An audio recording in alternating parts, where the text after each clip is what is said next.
Welcome back to Anu KR vlogs. నేను మీ అనురాధ.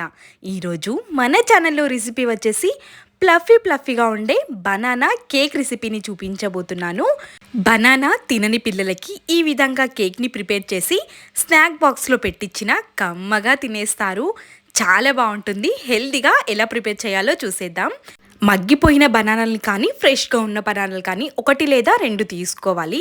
ఇక్కడ బేక్ చేయడానికి ట్రేనే అవసరం లేకుండా నార్మల్గా ఇంట్లో ఉన్న గిన్నెలోకి 1 స్పూన్ వరకు ఆయిల్ వేసుకొని, ఆయిల్ మొత్తం స్ప్రెడ్ చేసుకొని 1 స్పూన్ వరకు పిండిని వేసుకొని డస్ట్ చేసుకొని తీసుకోవాలి.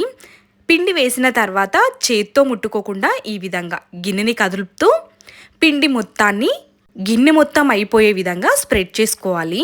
ఈ గిన్నెని పక్కనుంచేసి ఒక మిక్సింగ్ బౌల్ తీసుకొని ఇందులోకి ఒక జల్లెడ నుంచేసి 1 కప్పు వరకు గోధుమ పిండి తీసుకుంటున్నాను. ఇదే కప్పుతో అన్ని మెజర్మెంట్గా తీసుకోవాలి. 1/2 టేబుల్ స్పూన్ వరకు బేకింగ్ సోడా, 1/2 టేబుల్ స్పూన్ కంటే కొంచెం ఎక్కువ బేకింగ్ పౌడర్ని వేసుకొని ఖచ్చితంగా పిండిని జల్లించుకొనే తీసుకోవాలి. అప్పుడే మనకి కేక్ అనేది ప్లఫీగా సాఫ్ట్గా వస్తుంది.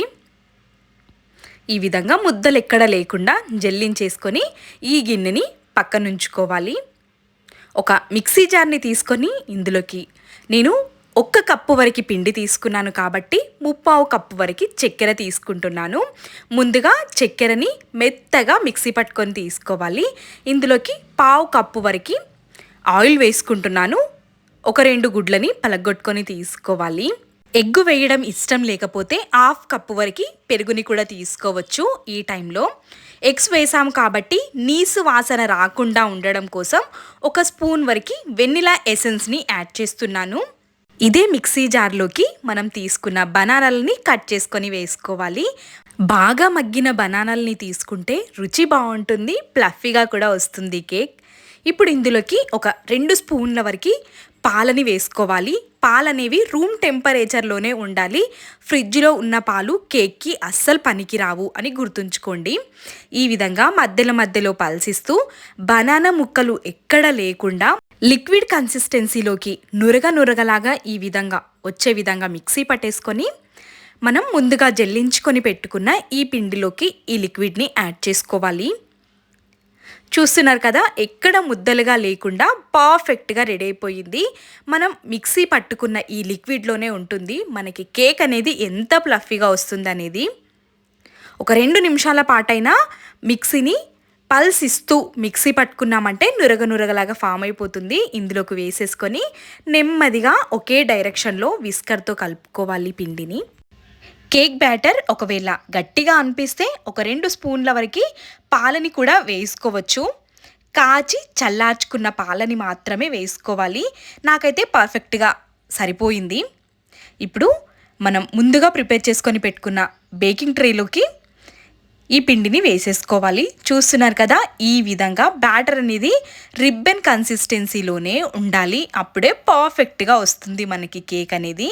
ఈ విధంగా బేకింగ్ ట్రేలోకి వేసేసుకొని 4-5 సార్లు ట్యాప్ చేసుకొని తీసుకోవాలి. ఎక్కడైనా ఎయిర్ బబుల్స్ ఉంటే కవర్ అయిపోతాయి. మొత్తం ఈ విధంగా వేసేసుకున్న తర్వాత రెడీగా పక్కన ఉంచేసుకొని నేను ముందుగానే ఒక గిన్నెని స్టవ్ పైన ఉంచేసి ప్రీహీట్ చేసుకొని తీసుకున్నాను. ఒక పెద్ద గిన్నెని స్టవ్ పైన ఉంచేసి లోపల ఒక చిన్న స్టాండ్ పెట్టేసుకొని 5 నిమిషాలైనా సరే ప్రీహీట్ చేసుకొని తీసుకోవాలి.